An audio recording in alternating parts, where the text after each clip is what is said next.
Hey, and welcome to Connect. Today, we're going to talk about the Metaverse.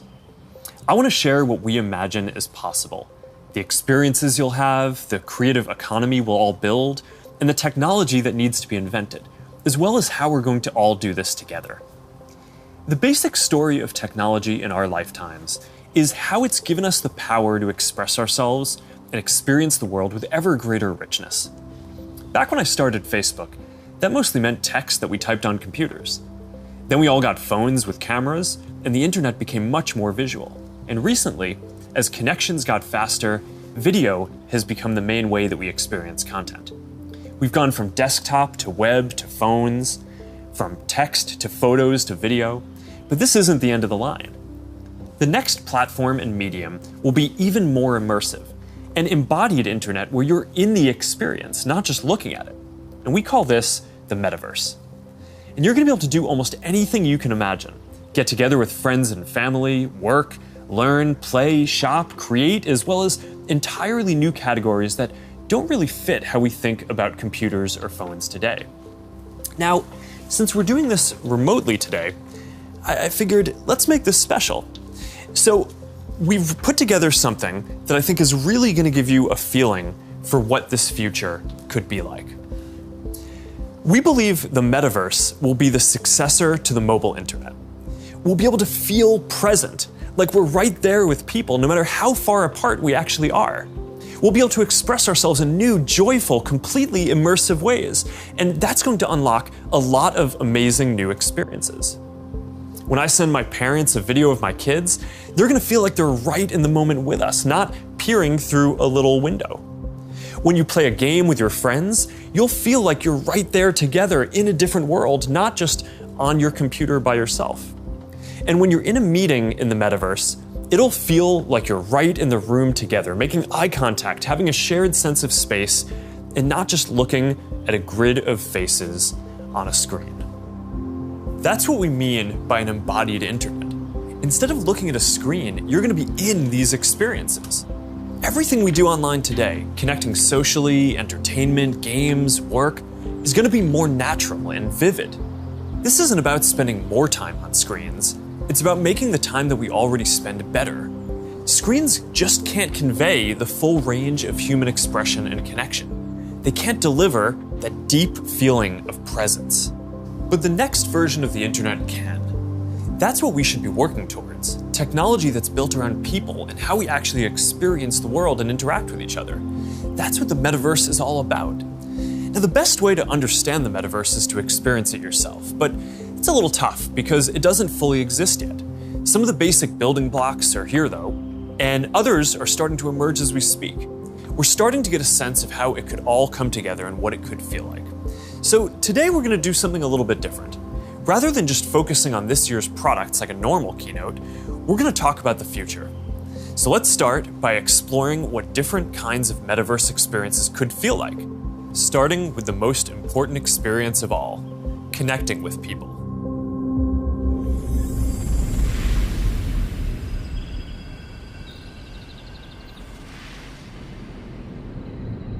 Imagine you put on your glasses or headset and you're instantly in your home space.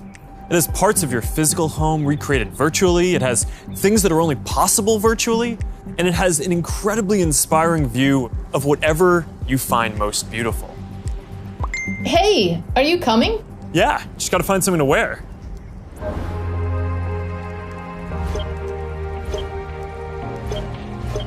All right, perfect. Boy. Oh, hey, Mark. Hey, what's going on? Hi, Mark. What's up, Mark? Whoa, we're floating in space? Who made this place? It's awesome. Right? It's from a creator I met in LA. This place is amazing. Boz, is that you? Of course it's me. You know I had to be the robot, man. I thought I was supposed to be the robot. Whoa. I knew you were bluffing. Hey, wait. Where is Naomi? Let's call her. Naomi. Hey, should we deal you in? Hey, sorry I'm running late, but you've got to see what we're checking out. There's an artist going around Soho hiding AR pieces for people to find. 3D street art? That's cool. Send that link over so we can all look at it. This is stunning. Okay, that is something. It's awesome. I love the movement. Wait, it's disappearing. This is amazing. Hold on. I'll tip the artist and they'll extend it. Wow.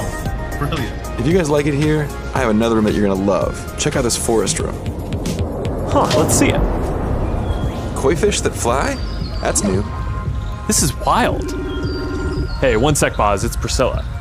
Hey, you have to see this. Beast is going crazy. Oh, I love that guy. We've got to show that to the kids. Can you also send that to my dad?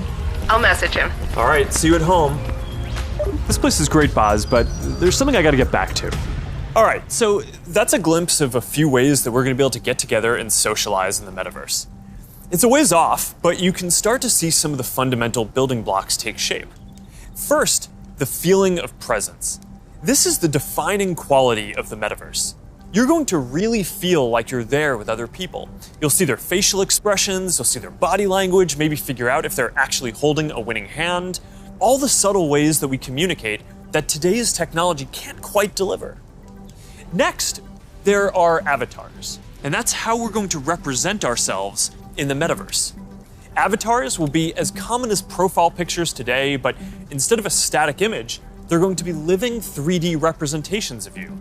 Your expressions, your gestures, that are going to make interactions much richer than anything that's possible online today. You'll probably have a photorealistic avatar for work, a stylized one for hanging out, and maybe even a fantasy one for gaming. You're going to have a wardrobe of virtual clothes for different occasions, designed by different creators and from different apps and experiences. Importantly, you should be able to bring your avatar and digital items across different apps and experiences in the metaverse. Beyond avatars, there is your home space. You're going to be able to design it to look the way you want, maybe put up your own pictures and videos and store your digital goods. You're going to be able to invite people over, play games, and hang out. You'll also even have a home office where you can work. Your home is your personal space from which you can teleport to anywhere you want. Now, speaking of teleporting, there are going to be all kinds of different spaces that people make. Rooms like the ones that we just saw, but also games and whole worlds that you can teleport in and out of whenever you want.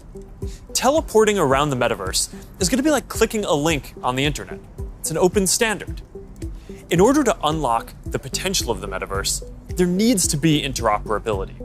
And that goes beyond just taking your avatar and digital items across different apps and experiences, which we are already building an API to support.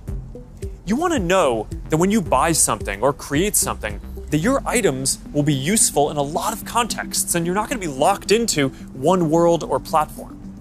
You want to know that you own your items, not a platform. Now, this is going to require not just technical work, like some of the important projects that are going on around crypto and NFTs in the community now. It's also going to take ecosystem building, norm setting, and new forms of governance, and this is something that we're really going to focus on. Privacy and safety need to be built into the metaverse from day one. You'll get to decide when you want to be with other people, when you want to block someone from appearing in your space, or when you want to take a break and teleport to a private bubble to be alone. You're going to be able to bring things from the physical world into the metaverse. Almost any type of media that can be represented digitally, photos, videos, art, music, movies, books, games, you name it. Lots of things that are physical today, like screens, will just be able to be holograms in the future. You won't need a physical TV, it'll just be a $1 hologram from some high school kid halfway across the world. And you'll be able to take your items and project them into the physical world as holograms in augmented reality too. You're going to be able to move across these different experiences on all kinds of different devices, sometimes using virtual reality so you're fully immersed, sometimes using augmented reality glasses so you can be present in the physical world as well, and sometimes on a computer or phone so you can quickly jump into the metaverse from existing platforms. There are going to be new ways of interacting with devices that are much more natural. Instead of typing or tapping, you're going to be able to gesture with your hands, say a few words, or even just make things happen by thinking about them. Your devices won't be the focal point of your attention anymore. Instead of getting in the way, they're going to give you a sense of presence in the new experiences that you're having and the people who you're with. Now, these are some of the basic concepts for the metaverse. And while this may sound like science fiction, we're starting to see a lot of these technologies coming together. In the next 5 or 10 years, a lot of this is going to be mainstream. And a lot of us will be creating and inhabiting worlds that are just as detailed and convincing as this one on a daily basis. So even though it's still a long way off, we're starting to work on some of these foundational concepts today. Horizon is the social platform that we're building for people to create and interact in the metaverse. One part of this is Horizon Home, which is our early vision for a home space in the metaverse. Horizon Home is the first thing that you'll see when you put on your Quest headset. Today, there are already a bunch of options to choose from, and in the future, anyone will be able to create one. We've just called it home until now because it's been missing something very important: people. Soon, we're going to be introducing a social version of home, where you can invite your friends to join you as avatars. You'll be able to hang out, watch videos together, and jump into apps together. Then, there is Horizon Worlds, which is where you can build worlds and jump into them with people. Horizon is designed to make it possible for everyone to create, and we're already seeing people build some really interesting experiences, from creating new games together to throwing surprise parties in VR that family and friends around the world can join. We started rolling out Horizon Worlds in beta last year, and we're adding more people and more worlds every day. And we also just launched Horizon Workrooms earlier this year for collaboration. Beyond Horizon, we're also making it easier to communicate with your friends across different layers of reality. This year, we're bringing messenger calls to virtual reality. You're going to be able to invite your friends to a messenger call, and soon you'll be able to explore somewhere together or join a game. Now, these are the kinds of tools that need to get built so that you can jump into the metaverse with your friends from anywhere. And they're going to unlock some pretty amazing experiences. Now, let's move on from some of these basic concepts and people just connecting to a completely different set of experiences around entertainment and gaming.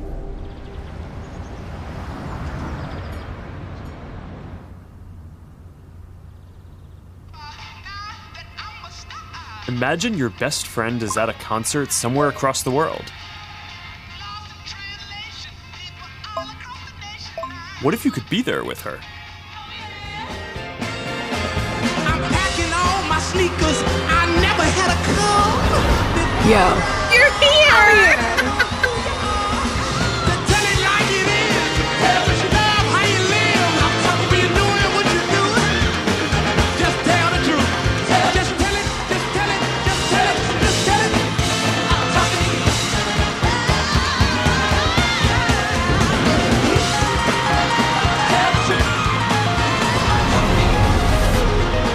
After party passes? Yes.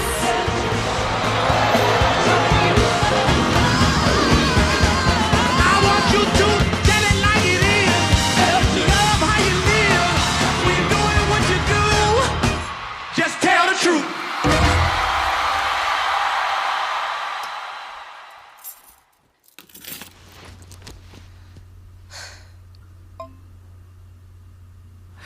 Jumping in now. What if there was an after party that anyone could go to, no matter where they were? This is wild.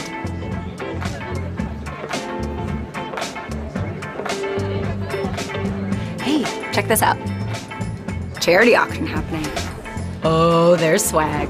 And when you go to the after party, you could connect with other fans, hear new versions of your favorite songs, and check out the merch that just dropped. Ooh, I like that one. Well, now you've got to get it. You can start to see how the metaverse is going to enable richer experiences by letting us add new layers to the world that we can interact with. Creators and artists are going to be able to connect with their audiences in new ways and really bring them into these shared experiences. Now, there's a lot that needs to get built to create experiences like this, but we're working on some of these pieces right now with Spark AR. First, we're building tools that creators can use to place digital objects into the physical world and let people interact with them. And rather than just simple visual effects, new creator capabilities will support 3D objects that can respond and react realistically, including a realistic sense of depth and occlusion.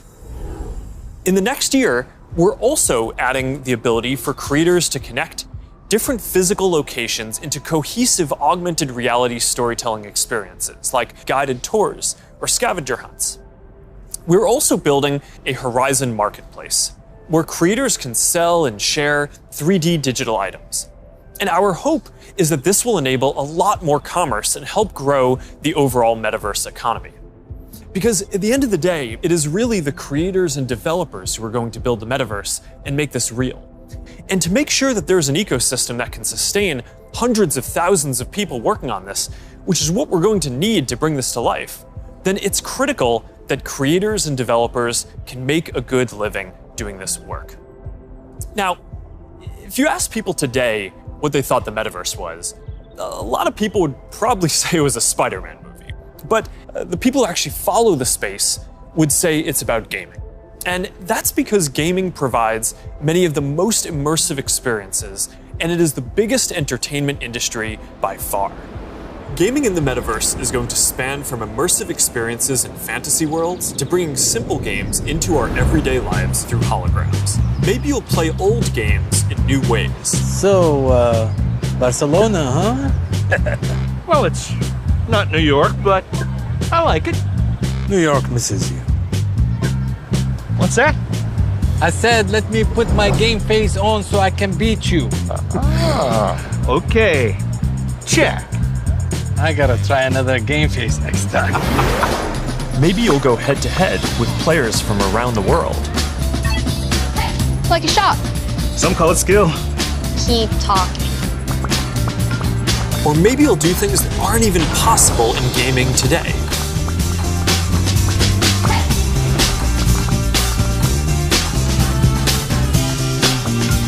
Hey Mark, down for a VR foiling sesh? Now this is more my style.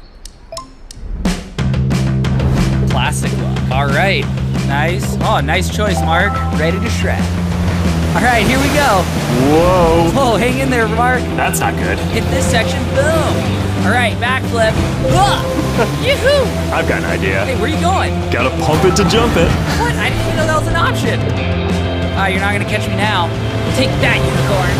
Oh, Tube City! Kai, you're out of control. Don't worry, I'll let you win next time. All good. Oh, that was a close one. You want to go again? Maybe later. I'm gonna need a lot more sunscreen though. Oh man. Well, gaming is how a lot of people are going to step into the metaverse for the first time. It already has some of the most fully built out digital goods and the most active creator and developer communities. And major platforms like Epic are working to build out the metaverse, starting with gaming. For our part, we're heavily investing in building a healthy VR and AR ecosystem, so the game studios can keep building and gaming creators can keep creating. Now, Deb from our studios team is joining me. Deb, do you want to take us through some of the exciting games in the pipeline for Quest? Absolutely.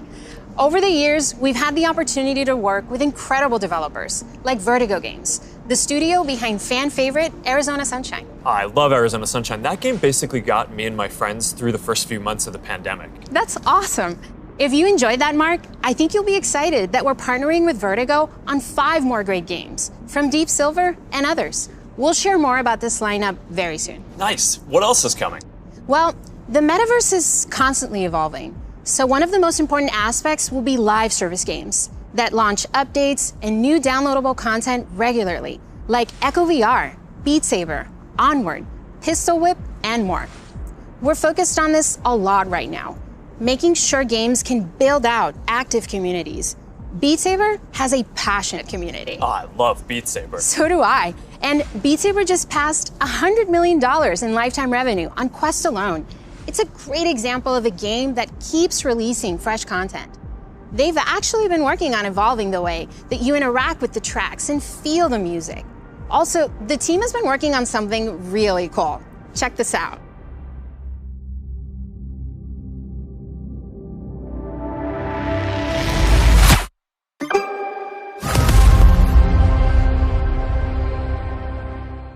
I can't wait to play this.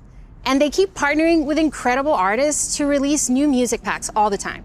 Did you play the Billie Eilish music pack last month? Yeah, a little more than I should have. I probably should have been working more on this Metaverse presentation. Well, they have a great lineup of artists for 2022. And there's one more epic surprise before the end of the year. So stay tuned. Okay, have you played Population 1? I mean, yeah, I love the game so much that... For those who haven't, Population 1 is a thrilling battle royale that is only possible in VR. Since its launch at Connect last year, it has become one of the highest earning games on Quest and the biggest multiplayer FPS on the platform. You can have up to 24 people in at once for a match.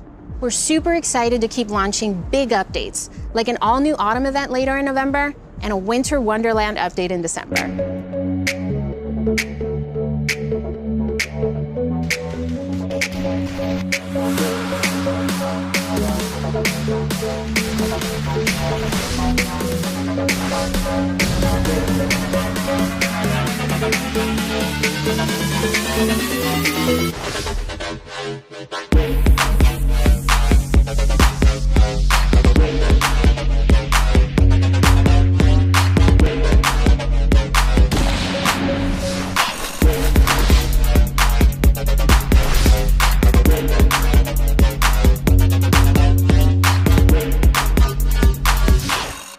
Okay, here's something I know our community has been waiting for. Lay it on us. All right, this is a title from the Warp Frog team.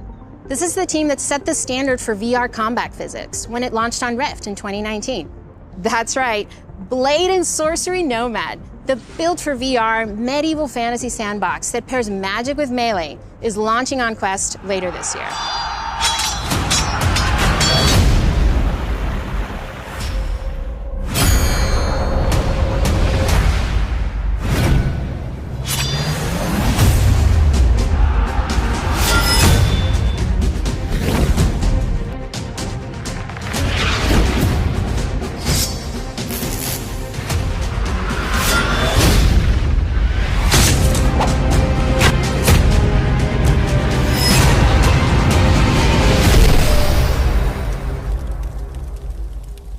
For more gaming updates, look out for the 2022 Oculus Gaming Showcase. It's going to be loaded with news you won't want to miss. But Mark, I believe you have some news for us as well. Yeah, you know, I have to say, it's really impressive to see this lineup come together over the last few years, but there's one project that I'm really looking forward to. Yeah, this is one of the all-time greats, and we've been working for years to bring it to Quest. I'm excited to announce that the Rockstar Games classic Grand Theft Auto San Andreas is in development for Quest 2. This new version of what I think is one of the greatest games ever made will offer players an entirely new way to experience this iconic open world in virtual reality. That's it, Mark. I'm moving to the Metaverse. All right, thanks, Deb. This is going to be amazing. Now, a lot of the most interesting games out there take advantage of how you can move around physically. Being able to look anywhere, move freely, it's just a fundamentally different experience from staring at a screen. This quality of being physically embodied and able to interact with the world and move around inside it, that opens up some completely new experiences that didn't really make sense before on 2D phones or computers. And one example that we are seeing take off is fitness. And speaking of that, I think it's time for my workout. A lot of you are already using Quest to stay fit. It lets you work out in some completely new ways. It's kind of like a Peloton, but instead of a bike, you just have your VR headset, and with it you can do anything from boxing lessons to sword fighting to even dancing.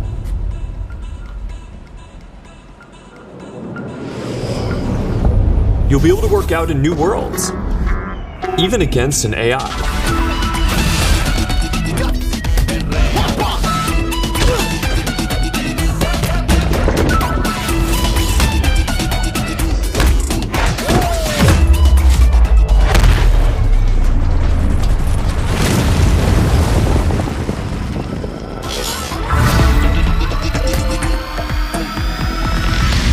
Maybe you'll get some friends together for some 3-on-3. Maybe play pickup with people on the other side of the world.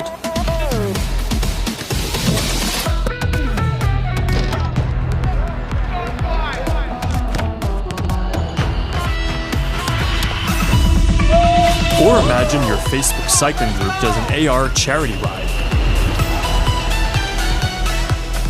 Let's go. Complete with a leaderboard. Maybe you'll be able to train with the best, like you're right there with them. Like Lee Kiefer, Olympic gold medalist. On guard. Fence. Don't be scared this time.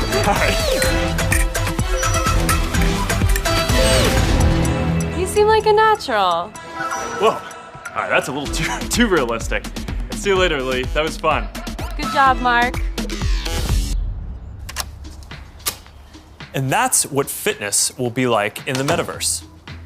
Now, I think we're going to see a lot more unique experiences emerging around fitness that take advantage of the full immersion in interactive training. Speaking of which, Supernatural just added boxing to its lineup, FitXR has new fitness studios coming next year, and Player 22 by Rezzil, which is currently used by pro athletes, is adding guided and hand-tracked bodyweight exercises soon. We're making a fitness accessories pack that makes Quest 2 more comfortable, with controller grips for when things get a bit intense, and a facial interface that you can wipe the sweat off of, making your sessions more comfortable. And that's all coming next year. But enough with the fun and games. It's time for everyone's favorite: work. Over the last year and a half, a lot of us who work in offices have gone remote. And while I miss seeing the people I work with, I think remote work is here to stay for a lot of people. So we're going to need better tools to work together. Let's take a look at what working in the metaverse will be like. Imagine if you could be at the office without the commute. You would still have that sense of presence, shared physical space, those chance interactions that make your day all accessible from anywhere. Now imagine that you have your perfect work setup and you can actually do more than you could in your regular work setup. And on top of all that, you can keep wearing your favorite sweatpants. Looking good. Let's get together real quick for a debrief.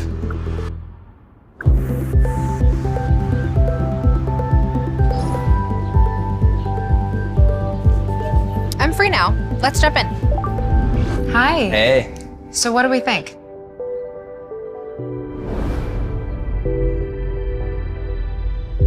I think it's ready.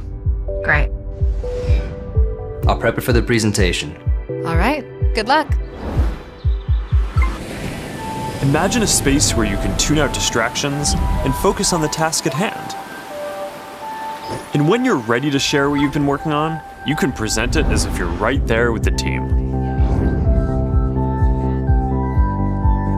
Wait, where's Mark? I think he's in the middle of something. You can already see some of these elements in Horizon Workrooms, which we launched a couple of months ago. Later this year, we plan to introduce room customization, so you can put your own logos and posters in your workrooms. We're also introducing a new office space in Horizon Home, for when you want your perfect workspace to do some focused work or just cross a few things off your to-do list. We're also announcing 2D progressive web apps for the Quest Store, and as a new developer frameworks, they're easier to build. So you can drop in and check on a work project while you're in VR using services like Dropbox and Slack, or stay connected with Facebook and Instagram. This starts bringing more of your 2D internet services into the metaverse. And as we've focused more on work, and frankly, as we've heard your feedback more broadly, we're working on making it so you can log into Quest with an account other than your personal Facebook account. We're starting to test support for work accounts soon, and we're working on making a broader shift here within the next year. I know this is a big deal for a lot of people. Not everyone wants their social media profile linked to all these other experiences, and I get that, especially as the metaverse expands. And I'll share more about that later. But I'm genuinely optimistic about work in the metaverse. We know from the last couple of years that a lot of people can effectively work from anywhere. But hybrid is going to be a lot more complex, when some people are together and others are still remote. So giving everyone the tools to be present, no matter where they are, whether as a hologram sitting next to you in a physical meeting, or in a discussion taking place in the metaverse, that's going to be a game changer. I think this could be very positive for our society and economy. Giving people access to jobs in more places, no matter where they live, will be a big deal for spreading opportunity to more people. Dropping our daily commutes will mean less time stuck in traffic and more time doing things that matter. and it'll be good for the environment. Actually, if you travel for work, and working in the metaverse means that you just take one less flight each year, that's probably better than almost anything else that you can do for the environment. I think working in the metaverse is going to feel like a huge step forward. And these dynamics, like the ability to teleport places with people and interact around shared projects in virtual space, they're going to be valuable in a lot of other categories of experiences too. So now Marnie, our Chief Business Officer, is going to take us through some of them. Thanks, Mark. We'll see you in a minute. What if you could learn about anything in the world just by bringing it closer to you? So, we're gonna have an astrophysicist in the family. Actually, I have to write this paper. Will you help me? Let's take a closer look. What part of the solar system are we talking about? Saturn. If you were taking astrophysics, you could study in the metaverse. Did you know the rings are made up of billions of icy particles? Really? Look at this.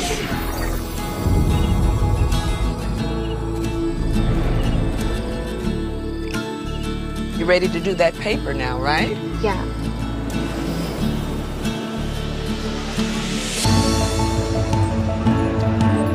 In the metaverse, you'll be able to teleport not just to any place, but any time as well. Ancient Rome. Imagine standing on the streets, hearing the sounds, visiting the markets, to get a sense of the rhythm of life over 2,000 years ago. Imagine learning how the Forum was built by actually seeing the Forum get built right in front of you.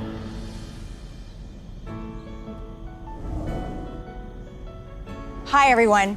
I'm Marnie Levine. In the metaverse, learning won't feel anything like the way we've learned before. With a headset or glasses, you'll be able to pull up schematics if you're studying, or maybe even the service manual for a vehicle you're learning to repair. Let's say you're a med student or a doctor. With apps like OSO VR, you can learn new techniques in surgery firsthand, practicing until you get it right. Or, if you're studying Earth science, you could swim through the Great Barrier Reef, get up close to Earth's mightiest insects with your instructor, David Attenborough, whose VR documentary is playing now in Oculus TV. This is a world of intrigue, a world of wonder, a secret world hidden to the human eye. Explore the extraordinary world of Micro Monsters 3D with me, David Attenborough. This is just one of the ways we're going to learn in the future. But in order to get there, we're going to need to help build the skill sets of the people who build these experiences. So we're setting aside $150 million to train the next generation of creators to build immersive learning content and increase access to devices. And to help more creators make a living building AR effects using Spark AR, we're going to establish a professional curriculum and certification process, make it easier to monetize, and put our Spark AR curriculum on Coursera and edX. Thanks, Marnie. So that's a glimpse of the kinds of experiences that you might have in the metaverse. From connecting with friends, to gaming and entertainment, to work and education, and creation and commerce. Now, let's talk about how creators and developers are going to build all of this, and about the economy that we all need to create. The last few years have been humbling for me and our company in a lot of ways. One of the main lessons that I've learned is that building products isn't enough. We also need to help build ecosystems so that millions of people can have a stake in the future, can be rewarded for their work, and benefit as the tide rises, not just as consumers, but as creators and developers. But this period has also been humbling because as big of a company as we are, we've also learned what it is like to build for other platforms. And living under their rules has profoundly shaped my views on the tech industry. Most of all, I've come to believe that the lack of choice and high fees are stifling innovation, stopping people from building new things, and holding back the entire internet economy. We've tried to take a different approach. We want to serve as many people as possible, which means working to make our services cost less, not more. Our mobile apps are free. Our ads business model is an auction which guarantees every business the most competitive price possible. We offer our creator and commerce tools either at cost or with modest fees to enable as much creation and commerce as possible. And it's worked. Billions of people love our products. We have hundreds of millions of businesses on our platform, and we have a rapidly growing ecosystem and a thriving business. That's the approach that we want to take to help build the metaverse too. We plan to continue to either subsidize our devices or sell them at cost to make them available to more people. We'll continue supporting sideloading and linking to PCs so consumers and developers have choice rather than forcing them to use the Quest store to find apps or reach customers. And we'll aim to offer developer and creator services with low fees in as many cases as possible so we can maximize the overall creator economy, while recognizing that to keep investing in this future, we'll need to keep some fees higher for some period to make sure that we don't lose too much money on this program overall. After all, while a growing number of developers are already profitable, we expect to invest many billions of dollars for years to come before the metaverse reaches scale. Our hope, though, is that if we all work at it, then within the next decade, the metaverse will reach 1 billion people, host hundreds of billions of dollars of digital commerce, and support jobs for millions of creators and developers. We'll try to lay out how some of this commerce model will work, but I also want to be upfront about the fact that there's a ton that we just don't know yet. What I can tell you, though, is that we are fully committed to this. It is the next chapter of our work, and we believe for the internet overall. And our strategy and track record show that we will do everything we believe is sustainable to grow the community, the creator economy, and the developer ecosystem. And to tell us more about all of that, here's Vishal, our head of Metaverse products. Thanks, Mark. As you said, our approach is to serve as many people, creators, and businesses as we can by keeping fees as low as possible and offering choice. As a company, we have been investing in commerce and creators for many years. But let me take a moment and explain how this will all come to life in the metaverse. For people, the metaverse will offer more choice than we've ever seen before. And most importantly, there will be a real sense of continuity where the things you buy are always available to you. Today, much of what you buy on the internet is inside a single app, website, or game. You might buy a custom skin for your gaming avatar, but you can't take it with you when you move to a new space. In the physical world, that would be the equivalent of buying your favorite sports team's jersey and never be able to wear it outside the stadium. In the future, you will be able to buy digital clothes for your avatar and then wear them into the metaverse more broadly. For creators, our goal is to provide a way for as many creators as possible to build a business in the metaverse. One thing we've learned from today's digital platforms is that we can't artificially limit innovation. We need to enable as many different types of creators as possible to unlock the best ideas. There will be many different kinds of creators in the metaverse. Creators who make digital objects, creators who offer services and experiences, and those who build entire worlds like game creators do today. We also want creators to have the biggest possible audiences. If a creator designs a signature effect to surround avatars, their fans should be able to buy it and then visit different spaces to show it off to their friends. Frankly, if a creator builds any experience, all of their fans should be able to enjoy it. Businesses will be creators too, building out digital spaces or even digital worlds. They'll sell both physical and digital goods, as well as experiences and services. And they'll be able to use ads to ensure the right customers find what they've created. Speaking of buying things, we're also exploring new types of ownership models and entitlements to ensure people feel confident that they actually own something.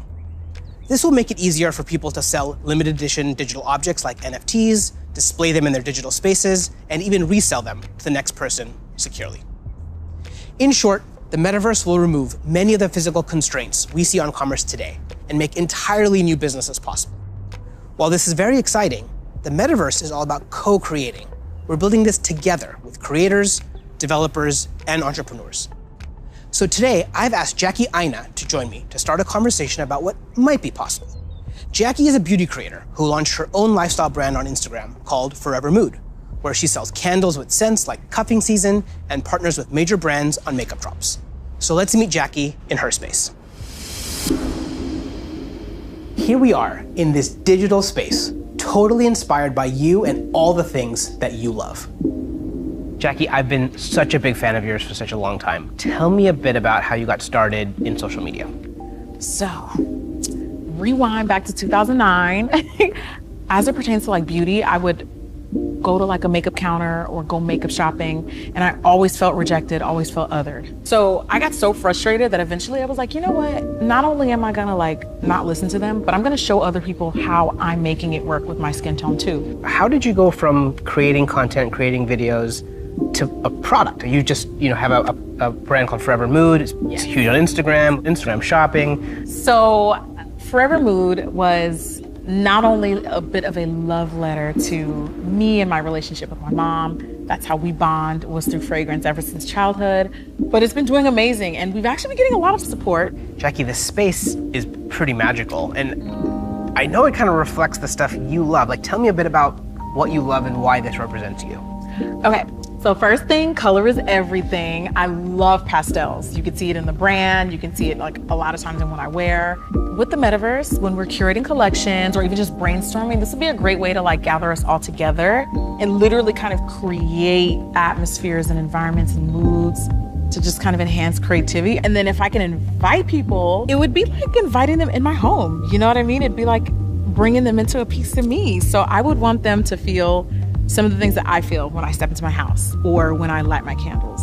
Interacting with people in comments and having a conversation is a way to kind of get your fan excited about interacting with you, but also you feel like you get a connection to your community. Too. Yeah. And so this idea of reaching kind of into the comment section and pulling a fan in and having a conversation is pretty powerful. And it humanizes that person on the other end, of that comment. And I think there's a really interesting opportunity to think about how we build community and how we engage with our fans in a really deep way, as opposed to just through a comment box. Imagine for your biggest fans, you could have an exclusive launch party where anyone could visit, no matter where they were in the world. I love that, because when we first launched the brand, everything was shut down because obviously quarantine, we couldn't go anywhere. And I had this idea of doing like pop-ups for Forever Mood, where we would have a room inspired by each scent. And now, anyone from anywhere in the world could come and feel what you just described, have that feeling, have that sense, really get into that mood. Also, you have your greatest fans, the people that care a lot about you, the ability to reach new customers, use advertising to keep growing your business. And you could also drop an exclusive product in the Metaverse, where only available to your most ardent fans who paid special access to get to that product. That's dope. Commerce is going to be a big part of the Metaverse. You'll be able to sell both digital and physical products. The butterfly effect transports us someplace magical.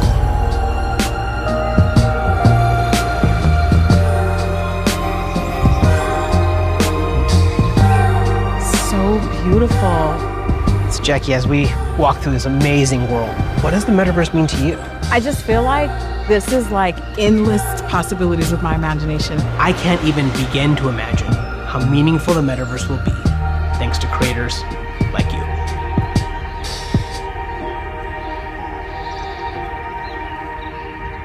There's a lot here to be excited about. Just like the internet today, more people are going to have the freedom to find a business model that works for them, whether that's custom work, tipping, subscriptions, ads, or other monetization tools that may only make sense in the Metaverse. Now think about how many people make a living on the internet today, and how many of those jobs just didn't even exist a few years ago. I expect that the Metaverse is going to open up lots of opportunities for people in the exact same way. Now, we have confidence in this general direction, and we're investing significantly in building for this future, but the reality is that no one knows exactly which models are going to work and make this sustainable. So we're going to approach this with humility and openness, and we're going to work with anyone whose efforts will help bring the Metaverse to life. So now, Boz is going to join us to talk about what people are already building for the Metaverse and what kinds of tools we can create to help out. Hey Boz, I'm still kind of jealous of your robot avatar. Yeah, man, you gotta have the robot when you're working your dance moves, right? I mean, of course.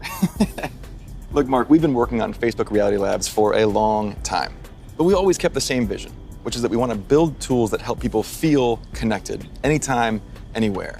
And that vision is what drives us today, to help people get together in virtual spaces.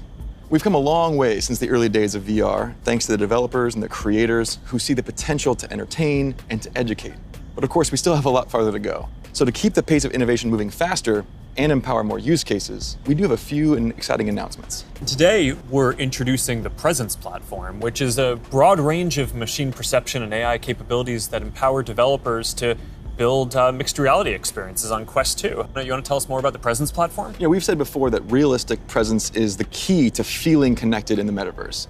And the Presence platform's capabilities are what's going to deliver on that promise. Things like environmental understanding, content placement and persistence, voice interaction, standardized hand interactions. In fact, let's start with hands. I mean, the human hand is an engineering marvel. And bringing hands into VR was no easy feat. It required a lot of collaboration against product, design, research, but we continue to improve that product, finding new ways to navigate with gestures and interact with VR. So today, we're introducing the Interaction SDK, a library of modular components that will make it easy to add hand interactions to your apps. That's pretty exciting. Yeah, we really think that this is going to help people accelerate the build time for new and existing titles that allow people to use their hands more naturally in more virtual experiences. Now, in addition to hands, there's another exciting interaction space for VR. That's your voice. The Voice SDK lets developers integrate voice input into their games and apps so they can create new gameplay and navigation. So soon, you'll be able to jump into a FitXR workout and shake up your routine just by saying, "Surprise me." Oh, yeah, I've tried this one before. This one's really tough. Yeah, me too, it is. Since we launched the Pass-Through API, we've already seen breakthrough experiments from developers that blend the virtual and the real world. Soon, with our next SDK release, developers will be able to ship their mixed reality apps on the Oculus Store and an App Lab. Now, of course, access to Pass-Through by itself is not enough. To achieve that rich mixed reality experience, apps also need to be aware of things in the room and, blend the virtual objects with the physical environment around them so they can coexist in the same space. So developers want to be able to place, persistent world-locked content like animated holograms or your Instagram feed in your real space. And tools like spatial anchors and scene understanding capabilities will help make these mixed reality experiences feel seamless. Now, I'd gladly nerd out with you on the technical details of this with you. I know. But I think it's better to show you. Load the world beyond. This is Oppie. Oppie, come on, Oppie. Who's a good persistent state virtual object layered on an interactive pass-through environment? Oh, you are. Yes, you are. Oppie, sit. Pets in the metaverse, man. Just as stubborn as they are in the physical world. You know, Buzz, I always really wanted a forest in my living room. Did you? Not really. I'm looking forward to how developers are going to be able to build a new generation of mixed reality experiences on Quest 2. And it also gives us a glimpse of the kind of worlds that people are going to be able to build. Now let's talk about augmented reality. With Spark, we really focused on those use cases that allow people to both stay engaged with the world around them, but also stay connected to the people that they're not around. And creators are really leading the way here. And we're doing everything we can to support them with our know-how, with our resources, and of course, with tools. And for more on that, I'd like to say hi to Sue, the product director at Facebook Reality Labs and the head of Spark AR. Thanks, guys. Spark AR is focused on building AR experiences that empower people to be more connected and at the same time, more present with the world around them. And creators are helping us build these experiences of today while exploring the possibilities of tomorrow. Fundamentally, we're democratizing AR creation and enabling a global community with the tools and knowledge necessary to develop the AR content and experiences that people love to use. Programs like AR Curriculum enrolled over 22,000 creators in less than a year, and we're adding additional programming to support more advanced creators. And the depth and breadth of content would not be possible without these creators. In 1 week alone, you'll see effects that bring moments like landing on Mars or the launch of a new album to life, all by tapping into everyone's imaginations. We're also powering experiences across Facebook, so imagine playing that AR battleship game from your phone with a friend in the metaverse or on an augmented call. How cool, right? Right now, we have over 600,000 creators in our community with diverse needs and motivations for using AR to engage with their fans and audiences.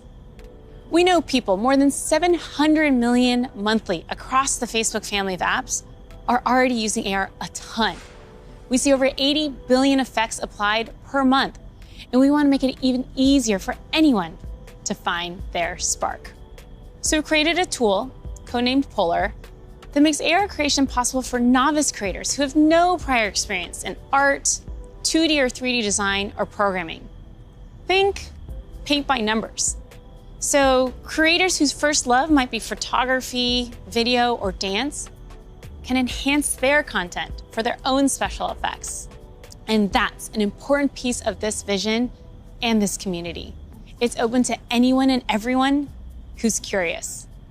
And the metaverse is well positioned to be a strong digital economy for creators from all walks of life. This is primitive to a functioning metaverse. And we want to make sure creators are ready to share their creativity and capitalize on this emerging opportunity from day one. Thanks, Sue. So that's some of the software platform that needs to get built to deliver the metaverse. But there are other important considerations here too. Hey, Nick. Hey, Mark. Hope I'm not interrupting. You got a sec? Have you got Oppie with you? I think Oppie's still in the virtual forest, but I always have time for you. What's going on? Look, I just love the presentation so far. It's such visionary stuff. But as you mentioned early on, with all big technological advances, there are inevitably going to be all sorts of challenges and uncertainties. And I know you've talked about this a bit already, but people want to know how we're going to do all this in a responsible way, and especially that we play our part in helping to keep people safe and protect their privacy online. Yeah, that's right. This is incredibly important. The way I look at it is that in the past, the speed that new technologies emerged sometimes left policymakers and regulators playing catch-up. So on the one hand, companies get accused of charging ahead too quickly, and on the other, tech people feel that progress can't afford to wait for the slower pace of regulation. And I really think that it doesn't have to be the case this time round, because we have years until the metaverse we envision is fully realized. So this is the start of the journey, not the end. Like I said earlier, interoperability, open standards, privacy, and safety need to be built into the metaverse from day one. And with all the novel technologies that are being developed, everyone who's building for the metaverse should be focused on building responsibly from the beginning. This is one of the lessons that I've internalized from the last 5 years. It's that you really want to emphasize these principles from the start. So at Connect last year, Boz outlined our responsible innovation principles, and the first one was never surprise people. Right, and that means being transparent about how things work, what data is collected, and how that data is used over time. It also means giving people easy-to-use safety controls, as well as age guidance and parental controls for when youngsters are using these products. And we're spending a lot of time talking with experts and getting perspectives from outside the company on what we're building, even before we build it. And this is about designing for safety and privacy and inclusion before the products even exist. And one example is what we're doing with Project Aria, our research device that helps inform the AR glasses that we're building. We're also funding external research on this.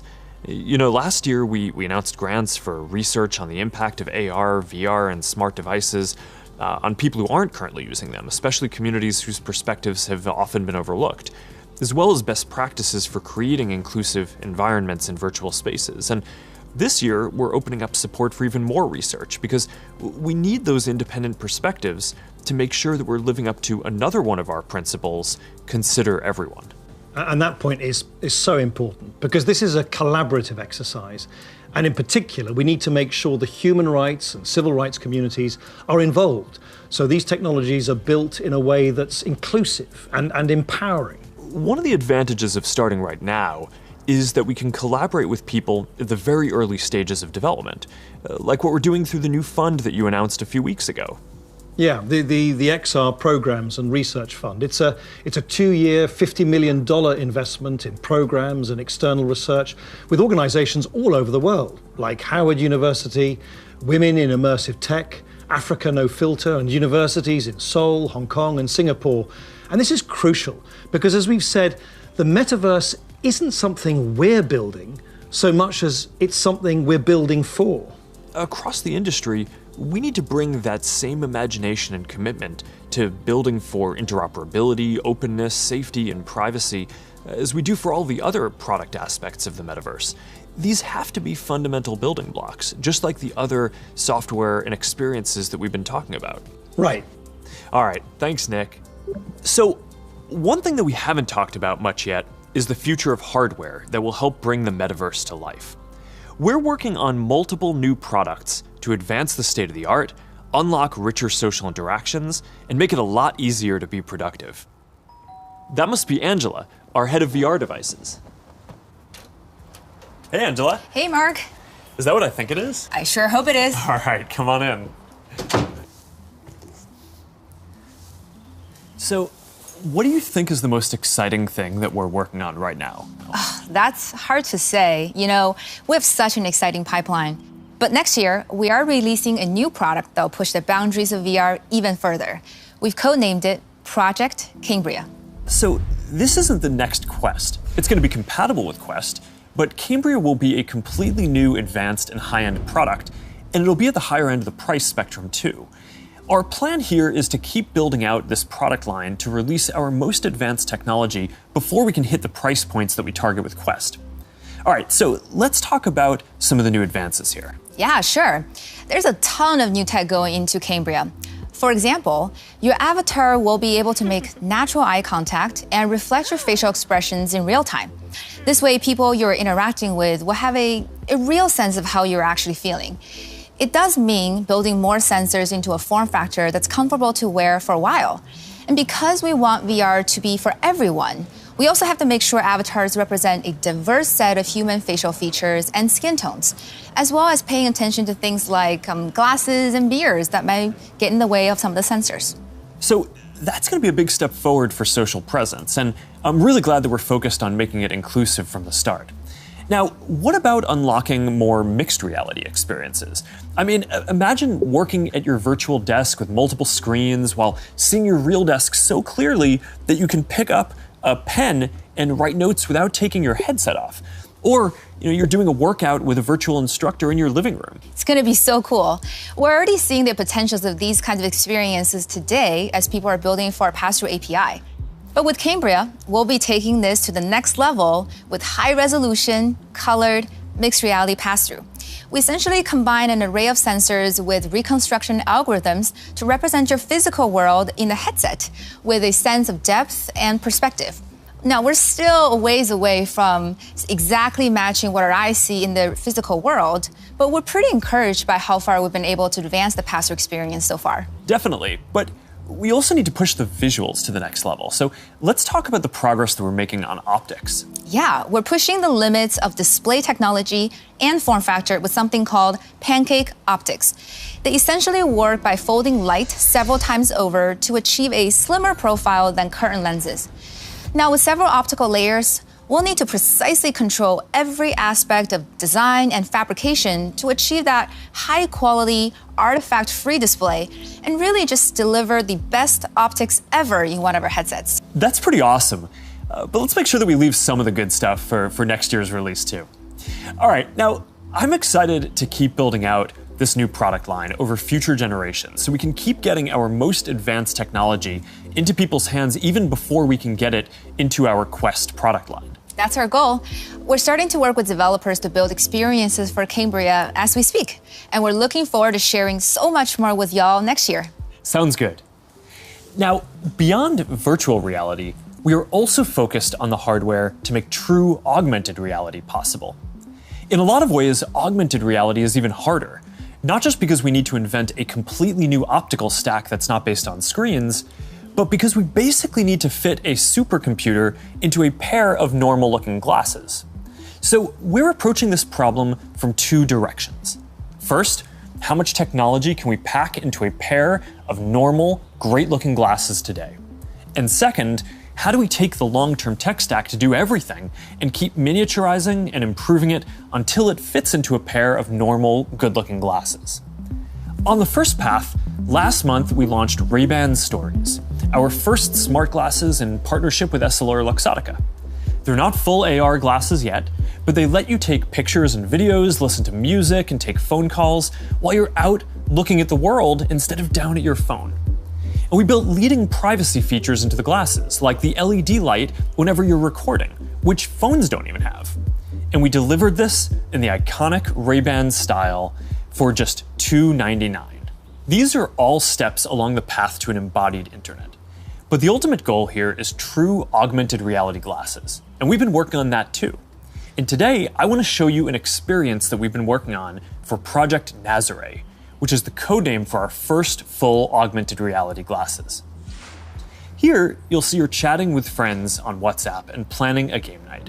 You can select a game, and then, as you walk over to your kitchen, you can easily just put your game onto the table and you're off. And that's the kind of experience that augmented reality will unlock. There's a lot of technical work to get this form factor and experience right. We have to fit hologram displays, projectors, batteries, radios, custom silicon chips, cameras, speakers, sensors to map the world around you, and more into glasses that are about 5 millimeters thick. So we still have a ways to go with Nazare, but we are making good progress. I'm excited about our future roadmap, but even that's still early in a journey that's going to go on for decades. Immersive all-day experiences will require a lot of novel technologies. And for the last 7 years, our research team has been working on a broad array of technologies that are necessary for these next-generation platforms. Michael Abrash leads this team, and he's going to join me to talk about some of the future technology that we're developing. Hey, Michael, do you want to take everyone through our roadmap? Sure. That covers a lot of ground, though. It's going to take about a dozen major technological breakthroughs to get to the next-generation metaverse, and we're working on all of them. Displays, audio, input, haptics, hand tracking, eye tracking, mixed reality sensors, graphics, computer vision, avatars, perceptual science, AI, and more. Yeah, you're right. That's a lot. We probably only have time for a couple right now. You want to pick a few? Well, I think the metaverse is really going to be first and foremost about connecting people. So I'd say let's start with avatars. Yeah, I agree. The goal here is to have both realistic and stylized avatars that create a deep feeling that we're present with people. Exactly, and we've shown codec avatars before. Well, what can your face do? Can you show us? Well, I've always hoped you would ask me that question. And it's a remarkable experience to see codec avatars in VR, and photorealistic avatars will be a huge breakthrough. But they're only part of the picture. Yeah, because you're not always going to want to look exactly like yourself. That's why people shave their beards, dress up, style their hair, put on makeup, or get tattoos. And of course, you'll be able to do all of that and more in the metaverse. So this next video shows how we're making progress on part of that with hair and skin rendering and relighting for 3D avatars. She's going for a medical field. I think she was interested into... Now, I want to point out this technology is still very definitely research, but it shows the really high level of fidelity that avatars are ultimately going to need to reach. Notice that you can see the individual pores on his skin. Now, clothing is another important way to express yourself. And whether you want to simulate your actual garments, say you're making a quick call with your grandmother, or maybe you just want to be wearing a stylish blue Oxford shirt like me, you're going to need the ability to simulate clothing. So here's an early look at hand-cloth interaction. And you can see how the movement of the cloth when the hand touches and stretches it is really remarkably accurate. Now, to use your avatar to teleport to a meeting or sit down for a chat in the metaverse, you'll also need realistic virtual spaces to be with people in. So let's look at that. Contrary to how this looks, this is actually not a video of the physical world. It's a 3D reconstruction of a mock apartment, which I guess just became clear when that bowl took off by itself. Exactly. So what you can see here is that a researcher is moving around various objects on the right, and then on the left you can see the high fidelity real-time rendering of the space in the moving objects on the left without the researcher. So what's critical here is that this is all happening in real time. That's what's novel here, and that's what differentiates it from CGI. So what we've seen so far is pretty awesome, but we all know what we want. We want the whole package, a full body avatar in a virtual environment, so you're just there. Last year, we showed our very first full body codec avatar at Connect. Here to tell you more about our progress since then is Yasser Sheikh. Hi there. My name is Yasser, and I direct the Facebook Reality Research Lab in Pittsburgh. Well, that's not completely true. What you're seeing is actually a rendering of my pre-recorded codec avatar. Over the past couple of years, we've made quite a bit of progress with codec avatars. My avatar can now look left, look right, look up, look down, make facial expressions. Here, you can see Elaine is in VR on the right. You can see her view of Yasser's avatar and the reconstructed real-world space that it's in on the left as she moves around the avatar. What you see on the left is an entirely virtual reconstruction. This gives you a sense of a future in which you'll be able to interact with another person's realistic avatar in virtual reality in real time. Now, preventing others from using your avatar will be critical. That's why, even though this is early stage research, we're already thinking about how we could secure your avatar, whether by tying it to an authenticated account or by verifying identity in some other way. All right, so we've talked about what we're going to be able to see, but of course we also want to be able to actually do things in the metaverse. And while seeing your hands in VR and manipulating virtual objects is a big step forward towards that, then we're going to need an even easier and more intuitive way to interact with virtual content when you're on the go wearing AR glasses. And we believe that neural interfaces are going to be an important part of how we interact with AR glasses. And more specifically, EMG input from the muscles on your wrist combined with contextualized AI.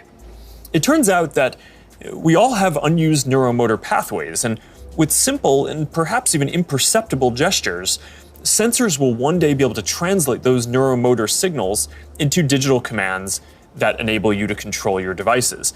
It's pretty wild. So let's take a look at what EMG input is going to be able to do and where we are with it today. This video shows some of the ways that we think that wrist-based neural interfaces can provide an important input tool for AR glasses. So at first, that input is going to just be around enabling basic gestures, click, scroll, select. But as the technology evolves, EMG input could potentially unlock full-speed typing, and it could give you subtle, personalized controls that you can use in any situation. This is genuinely unprecedented technology. So let's look at an early prototype that shows how it could be used in AR. This experimental UI shows for the first time how EMG input could one day allow you to send a message in AR with your hand resting comfortably at your side without ever having to look at a screen. Notice how the researcher used an overt and highly visible click gesture to send the first message. We've made a lot of progress over the last year, and we're now able to do the same thing with the smallest of movements of the hand. EMG enables this by picking up subtle neuromotor commands with remarkable precision. So basically what you're saying is that you're going to be able to send a text message just by thinking about moving your fingers. That's going to be pretty amazing. But I guess it's just one part of the equation, because the other is AI that understands your context and can give you a simple set of choices based on that context. So let's take a look at an AI interaction model that we've built using Project Aria, our initiative to accelerate research into AR glasses and live maps that we talked about last year. Remember the mock apartment we saw earlier? Well, we've indexed every single object in it, including not only location, but also the texture, geometry, and function of each one. We fed all that information into the Project Aria glasses Ming-Fei is wearing in this next demo. And the reason is to simulate how AR glasses will ultimately be able to access data from a 3D map that will help them identify the real-world objects in the space around you and better understand your context so they can help you. What's happening here is that the glasses are calculating where Ming-Fei is in the room, locating and identifying all the nearby objects based on the index mentioned earlier, and figuring out which of those objects Ming-Fei is interested in by observing her eye movements. That contextual information, in turn, enables the system to offer proactive assistance to Ming-Fei in a variety of ways. Here, the system knows that she may want to turn on the TV, so when she clicks while looking at it, the system turns it on. Ultimately, her AR glasses will tell her what her available actions are at any time. Hey assistant, where's my favorite mug? We're also working on a voice interface that will let you locate any object. Here, the system is displaying the current location of the mug. In the future, it might tell her where it is using speech or text, or it might highlight the location in her glasses. Really, it's an early look at the sort of intuitive, low-friction interface that AI plus EMG input will enable in the future. This is how we'll all be interacting one day. Thanks, Michael. That was awesome. All right, so I hope that gives you a sense of some of the technical challenges that we're working on to deliver deep and immersive experiences in the metaverse. A lot of what we've shown today isn't going to be available in the next year or two. Some of this is still a long way off. But this is some of the most exciting stuff that I've ever gotten to work on, and I'm just incredibly energized to be on this journey with all of you. And there's one more thing that I want to tell you about today. I believe the metaverse is the next chapter for the internet, and it's the next chapter for our company too. So I've been thinking a lot about what this means for our company and who we are as we embark on this journey. We're a company that focuses on connecting people. While most other tech companies focus on how people interact with technology, we focus on building technology so people can interact with each other. One of the reasons I started Facebook was that at the time you could use the internet to find almost anything. Information, news, movies, music, shopping, except for the thing that matters most of all, people. Today, we're seen as a social media company. But in our DNA, we are a company that builds technology to connect people. And the metaverse is the next frontier, just like social networking was when we got started. Facebook was born in a specific time and place, a college campus, the web. It was what we could build at the time to put people back into our experience of technology. But connecting people was always much bigger.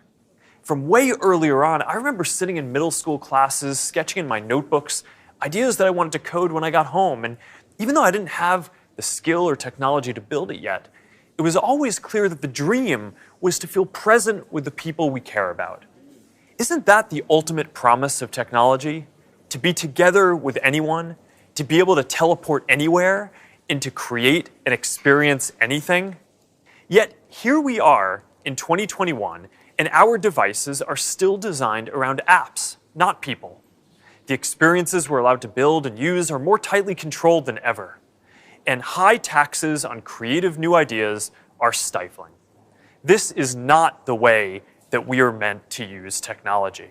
The metaverse gives us an opportunity to change that if we build it well. But it's going to take all of us, creators, developers, companies of all sizes. Together, we can finally put people at the center of our technology and deliver an experience where we are present with each other. Together, we can create a more open platform with more ways to discover experiences and more interoperability between them. And together, we can unlock a massively bigger creative economy. I know the internet story isn't straightforward. Every chapter means new voices and new ideas, and yes, there will be challenges and risks and disruption of established interests. But there will also be opportunities and benefits that we can't even imagine yet. For connection, for creation, for learning, and joy. We'll all need to work together from the beginning to bring the best possible version of this future to life. A future where, with just a pair of glasses, you will be able to step beyond the physical world and into the kinds of experiences that we have talked about today. I've been thinking a lot about our identity as we begin this next chapter. Facebook is one of the most used products in the history of the world. It is an iconic social media brand. But increasingly, it just doesn't encompass everything that we do. Instagram, WhatsApp, Messenger, Quest, now Horizon, Nazare, and more. Building our social media apps will always be an important focus for us. But right now, our brand is so tightly linked to one product that it can't possibly represent everything that we're doing today, let alone in the future. Over time, I hope that we are seen as a metaverse company. And I want to anchor our work and our identity on what we are building towards. We just announced that we are making a fundamental change to our company. We're now looking at and reporting on our business as two different segments. One for our family of apps, and one for our work on future platforms. And as part of this, it is time for us to adopt a new company brand to encompass everything that we do. To reflect who we are and what we hope to build, I am proud to announce that starting today, our company is now Meta. Our mission remains the same. It's still about bringing people together. Our apps and their brands, they're not changing either. And we are still the company that designs technology around people. But now we have a new North Star to help bring the metaverse to life. And we have a new name that reflects the full breadth of what we do and the future that we want to help build. From now on, we're going to be Metaverse first, not Facebook first. That means that over time, you won't need to use Facebook to use our other services. And as our new brand starts showing up in our products, I hope that people come to know the Meta brand and the future that we stand for. I used to love studying classics, and the word meta comes from the Greek word meaning beyond. For me, it symbolizes that there is always more to build. There is always a next chapter to the story. And for us, that's a story that started in a dorm room and grew beyond anything we could imagine, into a family of apps that people use to find one another, to find their voice, to start businesses and communities and movements that have changed the world. I'm proud of what we've built so far and excited about what comes next as we move beyond what's possible today, beyond the constraints of screens, beyond the limits of distance and physics, and towards a future where everyone can be present with each other, create new opportunities, and experience new things. It's a future that is beyond any one company, that will be made by all of us. We've built things that have brought people together in new ways. We've learned a lot from struggling with social issues and living under closed platforms. And now it is time to take everything that we have learned and help build the next chapter. I am dedicating our energy to this more than any other company in the world. And if this is the future that you want to see, then I hope that you will join us, because the future is going to be beyond anything we can imagine.